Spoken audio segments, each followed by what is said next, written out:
Hello Radha स्वामी family, कैसे हैं आप सब। उम्मीद करती हूँ आप ठीक होंगे। चैनल को लाइक करें, सब्सक्राइब करें, कमेंट करें। आपका दिल से शुक्रिया होगा राधा स्वामी जी। जी राधा स्वामी जी।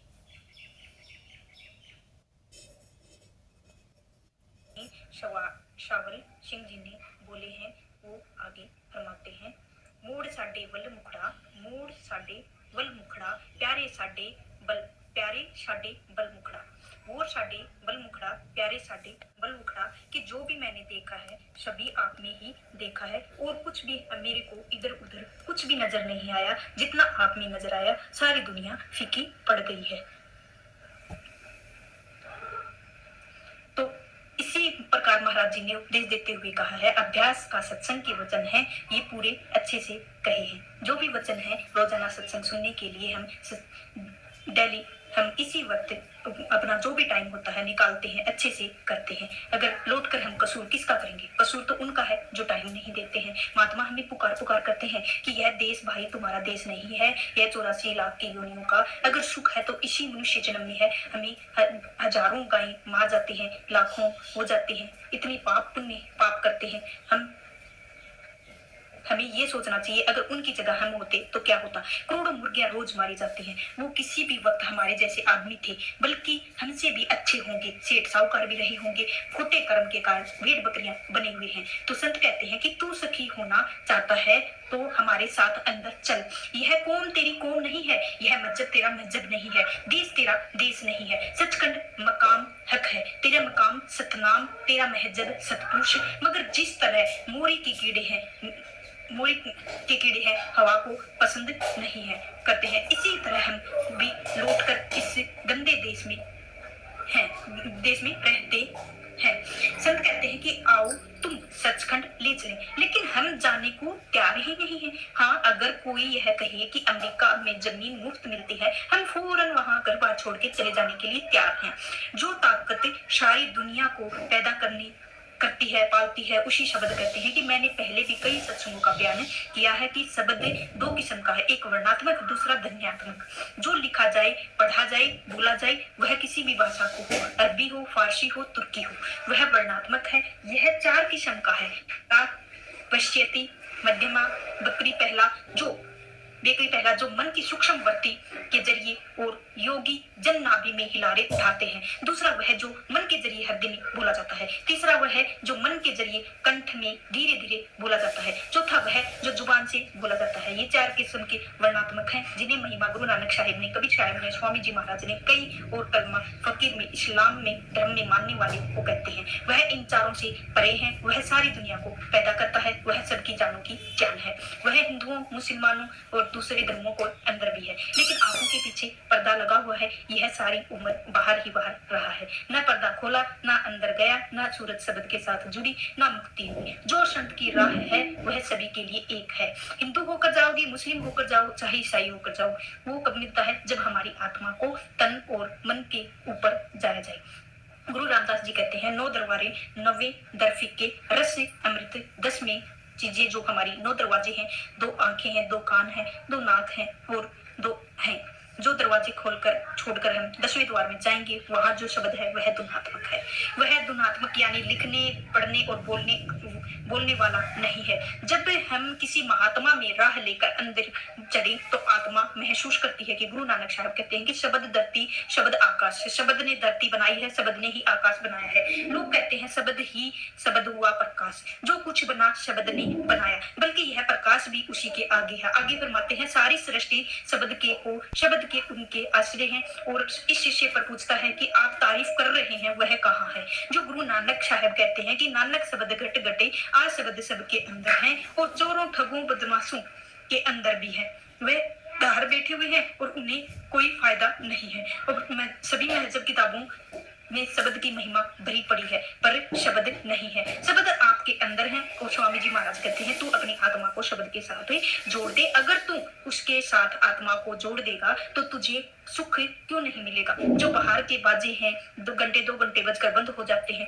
जो आपके अंदर है वह कभी बंद नहीं होते हैं। अनाहद का अर्थ है कि जिसकी कोई हद ना हो। वह शब्द, वह कलमा इल्लाह ही है, वह अखंड है, सच्चा कीर्तन, सच्ची गुरुवाणी यह है कि अगर क्योंकि मोरी के कीड़े मोरी प्यारी होती है। इसी तरह बाहर हमारा मन अंदर कीर्तन वाले होते हुए भी इस दुनिया में लीन हुआ बैठा है। अब हम इस देश में निकलना नहीं चाहते हैं। हमारा बड़े से बड़ा कोई दुश्मन क्यों ना हो, मन क्यों ना हो, हिंदू हो, मुस्लिम हो, ईसाई हो, जितने भी महात्मा अंदर आए हैं वो का देते हैं अंदर चलो, मगर हमारा मन नहीं जाने के लिए तैयार होता है। अगली कड़ी में फरमाते हैं कि जी, बिन शब्द उपाय नहीं, बिन शब्द उपाय नहीं दूजा, बिन शब्द उपाय नहीं दूजा, ना कुंजा। हम इस दुनिया में आए हैं, मन का पिंजरा मिलता रहा है और आदमी है कि मन तन साथ है और बेल भी है, तन मन के साथ हैं, और भूत प्रेत भी हैं, तन मन के साथ हैं। जो स्वामी जी महाराज कहते हैं कि अगर तू नाम जपेगा तो तेरा तन मन का पिंजरा टूट जाएगा, नहीं तो हर जन्म में तन मन के पिंजरे के कैद रहेगा। अब कहते हैं कि यह पिंजरा बिना शब्द का नाश नहीं होता, बिना नाम के इस दुनिया में मुक्ति का कोई वसीला या साधन नहीं है। करोड़ों किताबें हैं, करोड़ों ग्रंथ हैं, वेद शास्त्र हैं, पढ़ लो, करोड़ों योग अभ्यास कर लो, जब तक आत्मा अंदर ना जाए, पर्दा ना खुले, मालिक नहीं मिलता है। एक ही दवा है और कोई भी दवा सारे जहान में नहीं है। अगर हिंदुओं ने खाई तो यही है, अगर मुसलमानों ने खाई तो भी वही है, पैसा खर्च नहीं होता है। अब संत कहते हैं अगर तू हमारे कहे अनुसार अंदर जाए तो तेरे अंदर सचखंड ब्रह्मांड कुल मालिक भी तेरे अंदर है। तो उन्हें देख, सारे वेद शास्त्र कहते हैं कि मालिक तेरे अंदर है, लेकिन हमारे खोटे कर्मों के कारण मन मैला हो गया है। यह वेद शास्त्रों संतों किसी पर यकीन नहीं करता है, ना ही अंदर जाता है। और कुज्जा कहते हैं बर्तन को, करोड़ों परले महापरले हो गई है, तन मन का कुज्जा हमारे साथ है। चाहे किसी योनि में जाओ, स्वर्गों में जाओ, नरकों में जाओ, तन मन के साथ करोड़ों जन्म हो गए हैं। हमारी इस जेल खाने से रिहाई नहीं हुई है। संत कहते हैं कि तुम्हारे अंदर भाई नाम है, जन्म मरण खत्म करवाना है, यह दवाई तुम्हारे अंदर है, बाहर से कोई चीज नहीं लानी है। हमारे वेद शास्त्र कहते हैं कि वह हमारे अंदर है। वेद कहते हैं कि वह खुद वह चीज नहीं, जिस तरह साहूकार की वही मैं 1 रुपया नहीं होते, वही है तो केवल रुपयों का बयारा बताती है। सभी यही कहते हैं, पर नतीजा क्या है? वही ढाक के 3 पात नतीजा निकलता है। सारी उम्र धर्म ग्रंथ पढ़ते रहे, मगर तोते के समान राम राम रटते रहे। संत कहते हैं कि आओ अंदर चलो, तुम्हारे अंदर करोड़ों खुशियां, करोड़ों शांतियां हैं, मगर हम अंदर नहीं जाते हैं। फिर हमारा उपाय क्या है? जब तक नाम की कमाई ना की जाए, हमारी आत्मा मन के पिंजरे आजाद नहीं होते हैं। अगली कड़ी में फरमाते हैं जी, घर में गुरु दिखलावे, घर में गुरु दिखलावे, धुन शब्द 5 बतलावे, धुन शब्द 5 बतलावे। जो यह शरीर है, तेरी आत्मा इसमें रहती है, यह हमेशा रहने की जगह नहीं है, यह किराए का मकान है, तुझसे छीन लिया जाएगा। अब इसे छोड़कर देते हैं कि हम छोड़ देना है, और संत कहते हैं कि इस घर से होकर घर में चला जा, यह घर रहने वाला नहीं है। अगर इस घर को छोड़कर उस घर चला जाए तो तुझे हमेशा के लिए सुख हो जाएगा, और यह लफानी है, वहां पहुंचकर फिर ना आना ना जाना। जब वे संत हमसे कोई तनख्वाह नहीं लेते हैं, मजदूरी नहीं लेते हैं, वे कहते हैं कि जाओ तुम्हें ले चले, फिर भी हम ना जाएं तो कितनी अफसोस की बात है कि कहते हैं कि ए पुरुष, तेरे अंदर 5 नौबतें हैं, 5 कलमे हैं और 5 ही शब्द हैं। तो अपनी आत्मा को उन कलमों के साथ जोड़ दे। 5 शब्द का भेद रसम और तबरेज मौलाना रूप से मदन गरीब दास और ख्वाजा हाफिज का है। अन्य मुसलमान फकीरों जो मालिक से मिले हैं, 5 शब्द के जरिए मिले हैं। आप आनंद साहिब में रोज पढ़ते होंगे, वाजे पज और शब्द तित कर सबागे शब्द वाजे कला जित कर तारिया, पच दुत वसे कित्ते काल कटक मारिया। जब तू शब्द की लज्जत लेगा तो 5 दूत काम, क्रोध, लोभ, माया, अहंकार काबू में आ जाएंगे, और जो काल की सीमा है तू उससे पार हो जाएगा। वाणी जी कहते हैं कि पंच शब्द निर्मालय, वाजे दुलके चवर, शंख घन गाजे, कि 5 शब्द इसके अंदर हो रहे हैं। कबीर साहब कहते हैं 5 शब्द अनाहद वाजे, संग सारिंग पानी कबीर दास, तेरी आरती किन निरंकार और निर्वाणी, इसके अंदर 5 शब्द बज रहे हैं। मौलाना रूम भी और इतफाक पचदारी, चू खमा जसे और जहत बरकंदा वाशी। जब तू यहाँ दोनों आंखों तक जाएगा, वहां पहली नौबत शुरू होगी। सचखंड तक 5 मुकलम हो यानी पूर्ण हो जाएंगी, और बादशाही दरबास्त बुध मोहकम पोशीदा दल के आदम यानी दरबार आदम उस खुदा ने ही आंखों के पीछे पर्दा लगाकर हमें निकाल दिया है। फिर वह दरवाजा किस तरह खुलता है? वह आदमी का चोला पहनकर उपदेश देकर दरवाजा खुलता है। वह क्या दवा देता है? खाम नौबत विष्णु जी आसमानी हस्त ओ आमन तेरे तेरे अंदर 5 शब्द बज रहे हैं। यही कोई मुसलमान फकीर कहते हैं कि नहीं ये हिंदू गए, मुसलमान नहीं गए। नहीं, सब गए हैं। एक ही नियम है जो युगों युगों से चला आ रहा है और चलता ही रहेगा।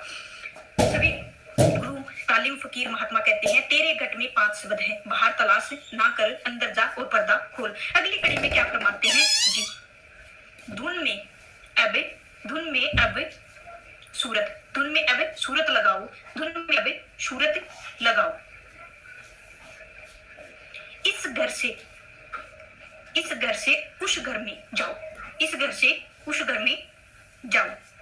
यह दुनिया हमारा घर नहीं है, यह तो सारा मन माया का देश है। हमारा घर सचखंड सतनाम है। हम उस सतनाम समुद्र की बूंद है। कहते हैं कि इस वजूद में अभ्यास करके वहां पहुंच जा। वह ना परले से ठहरता है और ना ही महापरले से, इसीलिए इसका नाम सतनाम है। आसान से आसान रास्ता है और ना ही कामकाज का हर्ज होता है, ना कोम का हर्ज होता है और ना ही कशिश का हर्ज होता है। दज्जत हमारे अगर अपनी आत्मा को साथ जोड़ दें तो वह खुद ब खुद खींच लेगा, खुद ब खुद अपनी आत्मा को पहचान लेगा। हमको जरूरत ही नहीं है कि क्या आगे करना है क्या नहीं करना है, खुद ब खुद वो पहचान लेंगे।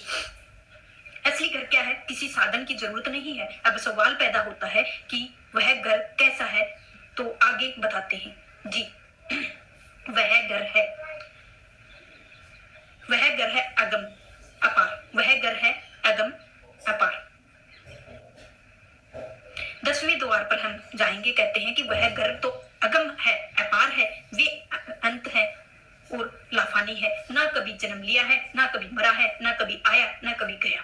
तो आपके अंदर लेकिन मिलता कब है? जब भी आप 9 दरवाजे छोड़कर 10वीं गली में चढ़ो, वह नाम वहां हो रहा है। सारी किताबें कहती हैं कि वह आपके अंदर है, बाहर नहीं है। आंखों तक कान वगैरह शरीर के 9 दरवाजे हैं। 9 दरवाजे बंद करके 10वीं गली खोजो, जहां आपको हमेशा रहना है।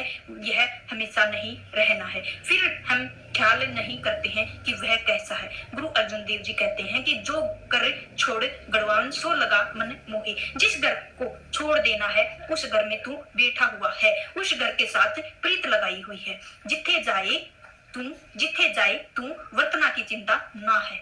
जिस घर में तुझे हमेशा रहना है उसकी कोई फर्क ही नहीं है, यानी तू अज्ञान के अंधकार में पड़ा हुआ है।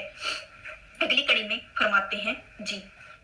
10 द्वार घट चढ़, 10 द्वार घट चढ़, खोले पर्दा। संत शब्द अधर पे, संत शब्द अधर पे ले।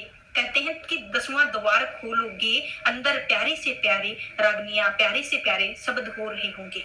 घट का अर्थ है घड़ा। यह जो हमारा सिर है यह उल्टा गढ़ा है। जब ऊपर जाओगे तो दुनकारे हो दे रहे होंगे। सुनो जितनी भाषाएं, यह सब नासवान है। यह जो भी है हम आप बोलते हैं कि यह जो भी फना है लफानी है। कभी फना नहीं होता है, कभी बंद नहीं होता है, हर वक्त जारी रहता है। आकाशवाणी कलाम इलाही नाद कहते हैं और वह लफ्ज नहीं है। अगर लफ्ज नाम तो गुरु के पास जाने की क्या जरूरत है? कहते हैं 9 दरवाजे खाली करके अंदर चढ़कर 10वीं गली में होकर 10वें द्वार यानी हमें जाना है। फिर तुम्हें पता लगेगा कि तुम कौन हो, तुम्हारी मालिक कौन है।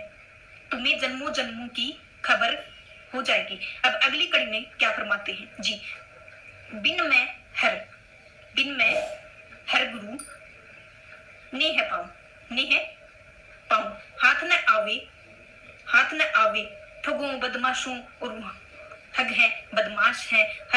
वह शब्द हर एक आदमी के अंदर है। चोरों के पास भी है, ठगों के पास भी है, बदमाशों के पास भी है, सभी के अंदर है। मगर जब तक कोई रूहानी मंजिल पर जाने वाला गुरु नहीं मिलता है तो राह नहीं मिलती है। ऋषि है, मुनि है, लाखों वर्ष बाहर ठोकरी खाए हैं और खाते रहे हैं। क्या गुरु जरूरत नहीं है? बिना राह नहीं मिलता है। विश्वामित्र ने 60,000 साल की तपस्या की थी और मेनका अप्सरा ने आकर शकुंतला पैदा कर दी। जो शकुंतला नाटक आप देखते हो, प्रशे जो पूर्ण योगी होकर घर लौट रहे थे, रास्ते में मछुआरे की लड़की पर मोहित हो गए। एक कन्या ने स्वयंवर में गए और डोल गए, मन चलियामन हो गया। ऋषि मुनियों ने हजारों साल लगाए और मगर राह ना मिली। बगैर गुरु 1000 साल ठोकरे खाए और वहां नहीं मिलता। बिना शब्द मुक्ति नहीं होती है, बिना शब्द रूह का मालिक से विशाल नहीं होता है। गुरु अगद देव जी कहते हैं, 100 चंदा उगवे, सूरज चढ़े 1000 चंदन।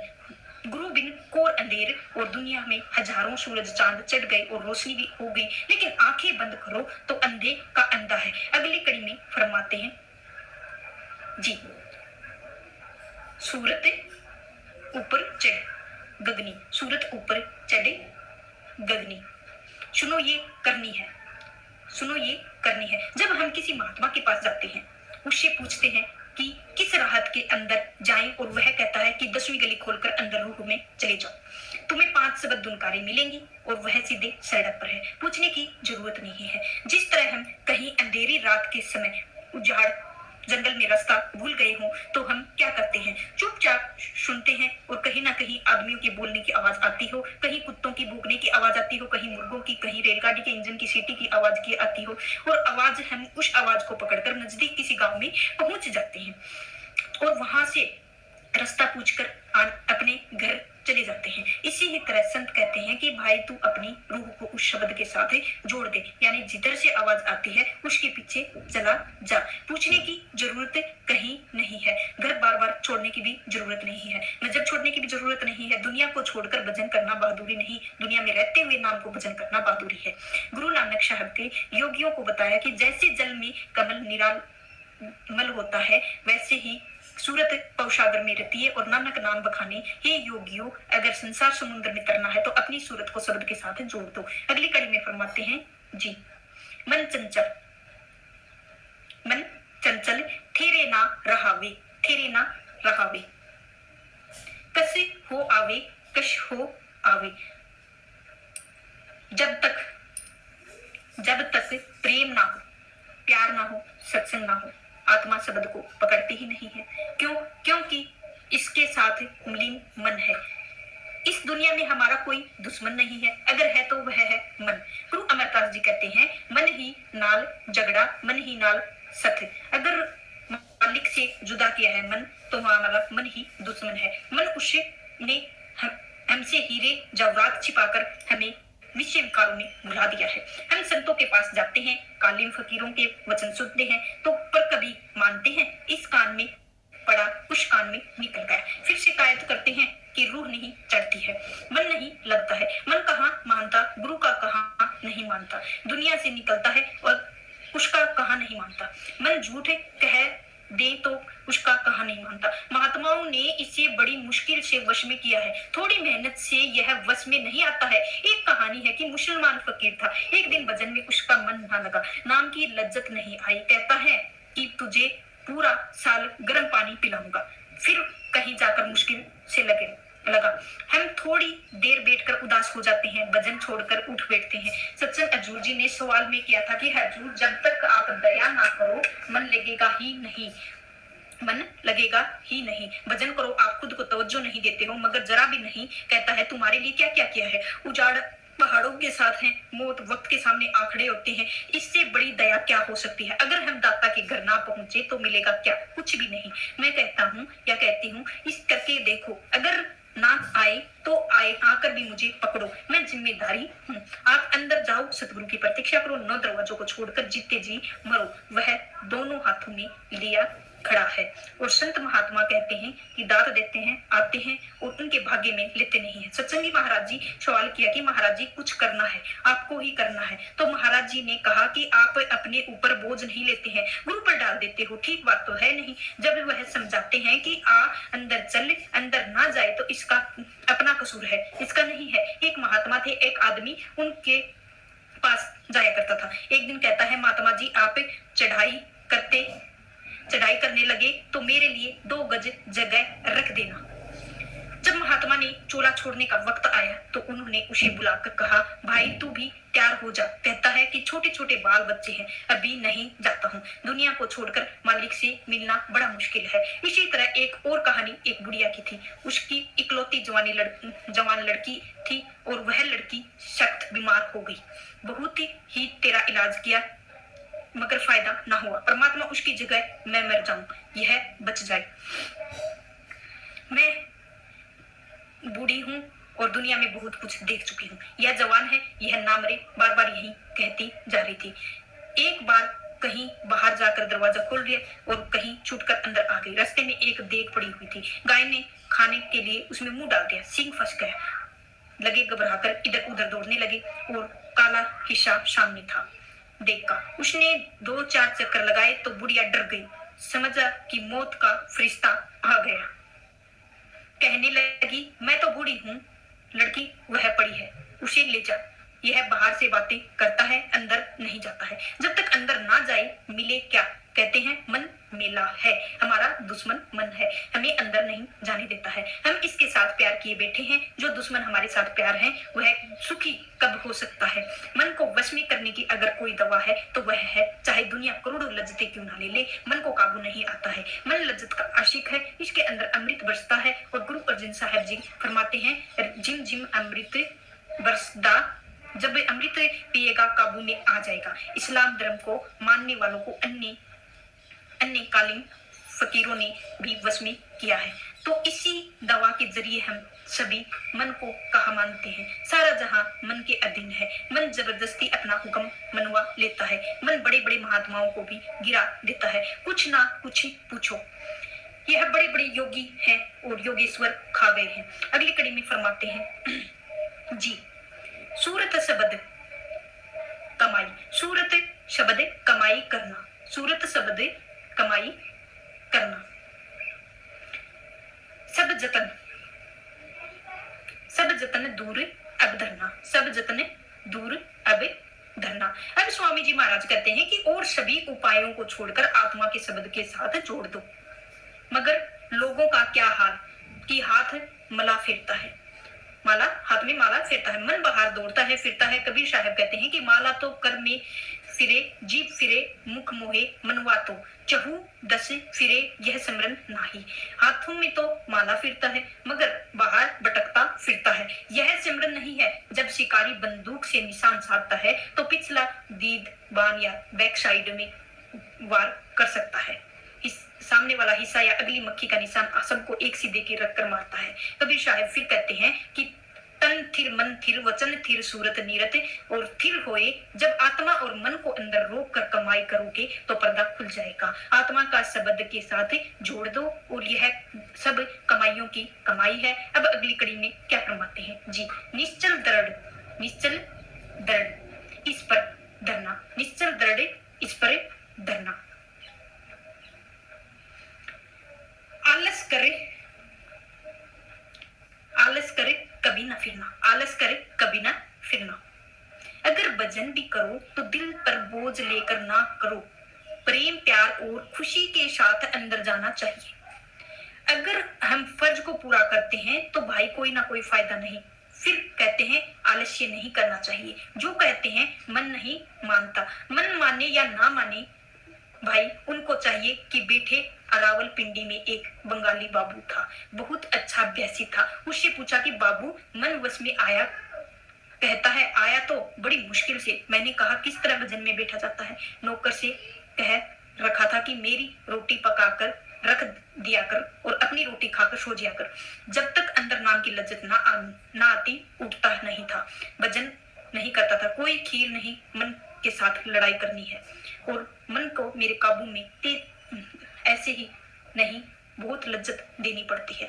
और हमें गलत फहमी या आलस्य नहीं करना चाहिए बल्कि कमाई करनी चाहिए। कहते हैं गुरु अर्जुन देव साहब, आगा है पुत्राद पिछा फिरना मुहाड़ा, नानक सिज अभिया वार बहुना हवे और जन मुड्डा। अगर मन के साथ लड़ाई करनी है तो आगे कदम बढ़ा, पीछे ना हटा। ऐसी लड़ाई लड़ कि फिर तू जन्म मरण में आए और नहीं बल्कि आत्मा और परमात्मा से मिलाप हो जाए। गलतफहमियां नहीं करनी है, पूरा विश्वास के साथ यकीन होना चाहिए। अगर सतगुरु पर पूरा भरोसा हो जाए तो क्या चाहिए? पाप करने में बेशक आलस्य करो लेकिन भजन के वक्त आलस्य नहीं करना चाहिए।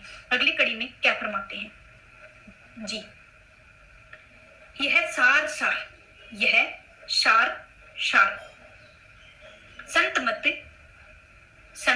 मत भाख सुनाया, संत मत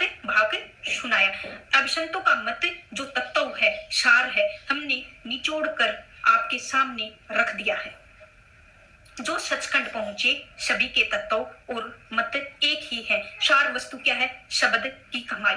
जो अंत कड़ी में शब्द को खत्म करते हुए क्या फरमाते हैं जी, राधा स्वामी वेद लख्या, राधा स्वामी वेद लख्या।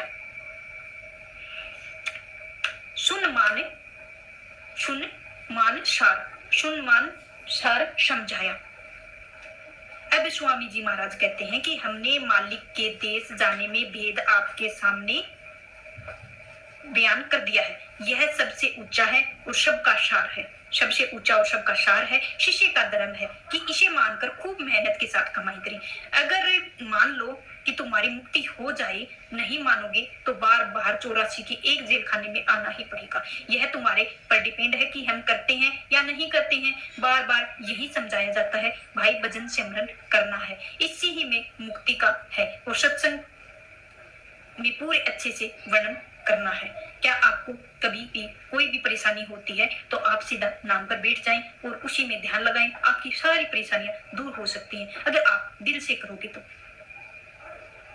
उसी टाइम आप नाम लेते रहो, राधा स्वामी जी, राधा स्वामी जी, राधा स्वामी जी। जिसने भी नाम नहीं ले रखा है वो नाम ले सकता है, राधा स्वामी जी सतगुरु बोल सकता है।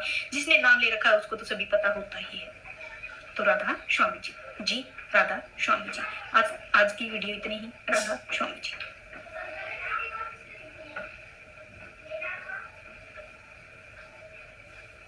क्या आपको लगता है हम आजाद हैं? क्या आपको लगता है कि ये परिवार, दुनिया, यह कारोबार सही असली सच है?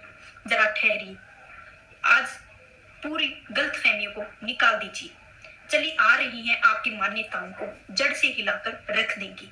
संत महापुरुष जब अपनी रूहानी मौज में आते हैं तो वह सच बोलते हैं, जिसे सुनने की हिम्मत दुनिया में बहुत कम लोगों के पास होती है। स्वामी जी महाराज की वाणी है कि यह शब्द काल के जगत अजब फरमाया है। यह सिर्फ एक शब्द नहीं बल्कि एक चेतावनी भी दी गई है, एक ऐसा सच जो बताना है हम सब आप में और यहाँ तक कि बड़े बड़े देवी देवता एक बहुत ही बड़ी जेल में कैद हैं। इस सत्संग में स्वामी जी महाराज इस काल का पर्दाफाश किया है, जिसने पूरी दुनिया को अपने माया जाल में फंसा कर रखा हुआ है। हम बचपन से ही सुनते आए हैं कि तीर्थ करने से, व्रत करने से, जंगलों में जाने से मुक्ति मिल जाएगी, लेकिन आज आप जानोगे कि यह कलयुग का यह नियम क्यों काम नहीं करता है। स्वामी जी महाराज समझाते हैं कि सतयुग में इंसान उम्र क्या थी, कलयुग में क्या रह गई है। उम्र नहीं बची, वह पुराने साधन है। अब कैसे कमा रहे हैं? दुनिया अंधी होकर दौड़ रही है, कोई पत्थरों में भगवान ढूंढ रहा है, कोई पानी में ढूंढ रहा है। लेकिन सच तो यह है कि काल ने सबको अपनी उंगलियों पर नचा के रख दिया है। एक ऐसा धोखा जिसमें फंसा इंसान समझता है वो धर्म कर रहा है, लेकिन असल में वो किसी काल के को मजबूत कर रहा है। जरा सोचिए, जिस शरीर को हम अपना मानते हैं क्या वह वाकई ही हमारा है? सत्संग में एक बहुत ही दिल दहलाने वाली बात है कही गई है, दुनिया के 5 अग्नियों में जल रहा है, काम, क्रोध, मोह, लोभ और अहंकार। हम सोचते हैं कि हम सुखी हैं, लेकिन असल में तो हम सुलग रहे हैं। स्वामी जी कहते हैं कि काल ने किसी को नहीं छोड़ा, ना तो मूर्खों को छोड़ा, ना विद्वानों को छोड़ा। बड़े बड़े अज्ञानी हैं जो दुनिया को रास्ता दिखाते थे, वह खुद अहंकार के रास्ते में चलकर काल का ग्रास बन गए हैं। आप जानते हैं महाभारत काल में पहले से ही इस काल भगवान ने कैसे कैसे खेल रचे हैं ताकि कोई भी जीव इस जेल के बाहर निकल सके, और उसने 84 लाख योनियों का ऐसा चक्रव्यूह बनाया है जिसमें से निकलना लगभग नामुमकिन है। फिर रास्ता क्या है? क्या उम्मीद बची है? हाँ, एक रास्ता है, एक ऐसा गुप्त रास्ता जो वेद शास्त्रों ने और दुनियावी पढ़ाई से परे है। इस पूरे सत्संग में स्वामी जी महाराज एक गुरुत कुंजी एक जिक्र किया गया है और काल के जाल को काट सकती है, वह है वक्त के पूरे संत, उनका दिया हुआ नाम। अगर आप जानना चाहते हैं कि आपकी आंखों के सामने होते हुए भी आपको दिखाई नहीं देता है, तो आप जानते हैं कि मौत के बाद वह जीवात्मा का असल सफर क्या है, कैसे इस काल को कैद में हमेशा के लिए आजाद हुआ है या हो सकता है। मेरी आपसे यही विनती है कि आप जीवन में कुछ मिनटें निकालकर सत्संग को पूरा जरूर सुने। यह सत्संग सिर्फ सुनने से नहीं बल्कि अपनी रूह को जगाने के लिए है। तो आइए हम पूरे अच्छे से वर्णन करते हैं। स्वामी जी महाराज का यह रूहानी सत्संग बहुत ही आनंद में फरमाया गया है। क्या क्या करूं बखान, संत सतगुरु कहते हैं कि इस त्रिलोक का मालिक काल है, जिसे सारी दुनिया इस मुसीबत में डाला हुआ है। सारी दुनिया काल के जाल में फंसी हुई है। ब्रह्मा विष्णु शिव काल जाल में फंसे हुए हैं। सारी दुनिया समझे बैठी है कि हमारा काल मालिक है, दयाल किसी की खबर नहीं है, उन्हें खाता है, उसी की पूजा करते हैं। हालांकि सभी संतों ने काल और दयाल के भेद को प्रकट किया है, मगर हालात यह है कि बहुत सारे लोग तो काल को और दयाल को भेद नहीं, और जो साधन थे पिछले युग में, सो कल युग में प्रमाण है। जो सत्य युग, त्रेता और द्वापर और कानून साधने थे, अब कलयुग के में अमल में आते हैं। यह मुनासिब नहीं, यानी यह ठीक नहीं है, क्योंकि विचार करो और देखो। अव्वल तो हर काम 12 कोष पर अलग अलग इलाके में होने की भाषा को बदल जाते हैं। दूसरे, हर 20 साल बाद दुनिया की भाषा और दुनिया के कानून बदल जाते हैं। इसी तरह पहनावे का हाल है। जब हम छोटे थे, अंग्रेजों औरतें देखते थे अगर कमर पर बड़े बड़े घाघरे स्कर्ट होते थे, लेकिन अब हालात और कुछ है। सिपाहियों जैसा लिबास आ गया है, न जाने कल क्या हालत होगी। तब्दील है, आदि जुगादी से चली आ रही है, मगर ताजुब है, कलयुग में, सतयुग में, त्रेता में और द्वापर में कानून अमल में लाए जाते हैं। हालांकि सतयुग में आदमी को उम्र लाख वर्ष की थी और कलयुग में 1000 हाथियों की ताकत थी, और त्रेता घटकर 10,000 साल उम्र रह गई है। द्वापर में घटकर वह 100,000 साल रह गई है, और कलयुग में घटकर सीधा 100 वर्ष आ गई है। लेकिन यह कोई योग्य भोगता है, वरना कोई 60 या 50 में ही चले जाते हैं। सतयुग में लाख साल की उम्र में, कलयुग में 60 साल में। फिर कलयुग में कानून किस तरह अमल पर लाए जाए। साल तो आदमी को कोई खबर नहीं, बाकी रहे 40 साल, उसमें आधी रातें गई और आधे दिन गए। खैर, विद्या से पहले 20 साल पढ़ी गई, लेकिन बाकी उम्र बाल बच्चों में पैदा हुई, परवरिश उनकी करना, कारोबार करना। सतयुग के वक्त वे कर्मकांड कब कर सकते हैं? कोई नहीं। इसीलिए कलयुग के जीवों के लिए सतयुग के कानून और हरगिज मुनासिब नहीं। मूर्ख प्राणी, मन सैलानी, सो अटके जल और पाषण, बुद्धिमान और अभिमान के नर विद्या नारी हुए गुलाम। कहते हैं दुनिया में 3 किस्म के आदमी हैं, मूर्ख, विद्वान और बीच के। जो मूर्ख हैं वो विद्या से रहित है। वे क्या करते हैं? रुपया कमाया और तीर्थों पर चल पड़े, जगह जगह पर नहाते रहे, पत्थरों की पूजा करते रहे, नदियों, पहाड़ों और तीर्थों की सैर की, और कहाँ हम सारे पाप उतर गए। जो विद्वान थे वो ज्ञानी थे, आलिम, फाजिल और महात्मा थे।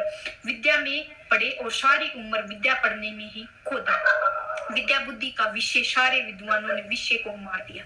बाकी जो बीच में थे, कभी उधर तो कभी उधर, कभी इधर कभी उधर, कभी उधर कभी इधर। विद्वानों ने जोर पड़ा तो उधर चले गए उस तरफ, मगर मूर्खों पर जोर पड़ा तो उनकी तरफ चले गए। तीर्थों पर जाकर देखो, बहुत तेरा दुख आया हूँ। और पत्थर यानी पत्थर, जहाँ पानी है, ना कोई सच्चा महात्मा, ना कोई सच्चा सत्संगी। अगर कोई कथा भी कर रहा है तो उसमें जाकर परमार्थ की कोई बात तो कुछ तो पता ही नहीं है।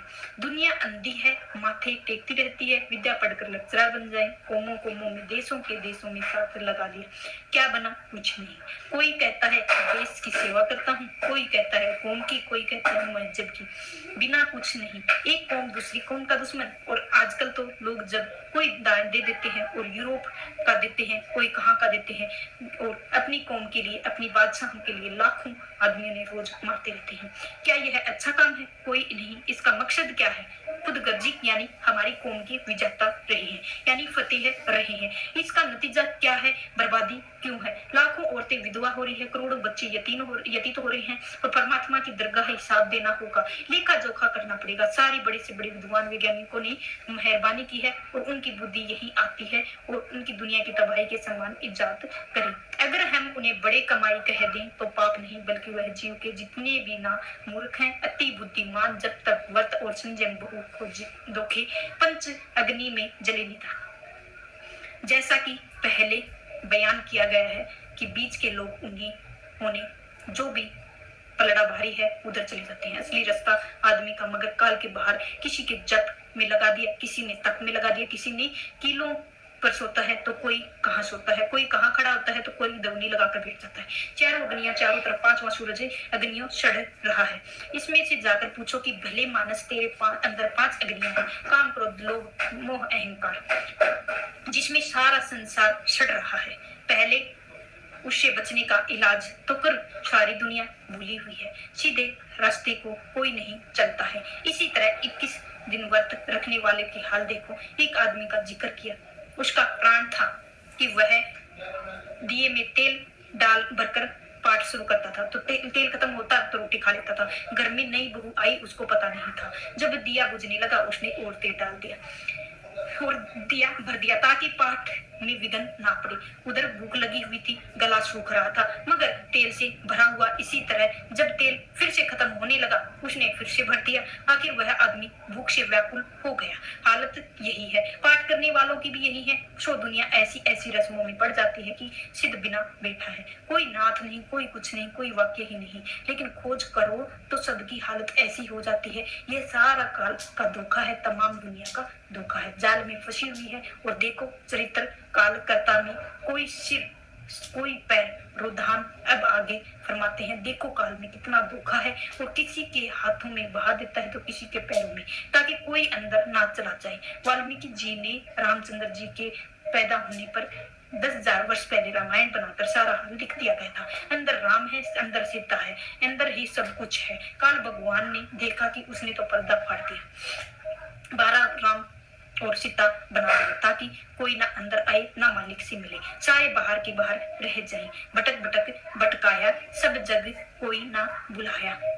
ठोर ठिकाना काल भगवान ने सारी दुनिया को बाहर ही बाहर बुलाए रखा, और अंदर किसी को न जाने दिया। किसी को पत्थर, किसी को पानी, तो किसी को मंदिरों में, किसी को मस्जिदों में, तो किसी को विषय विकारों में, और दूसरों के बुरे कर्मों में, किसी को कहीं तो किसी को कहीं, ताकि कोई अंदर ना जाए।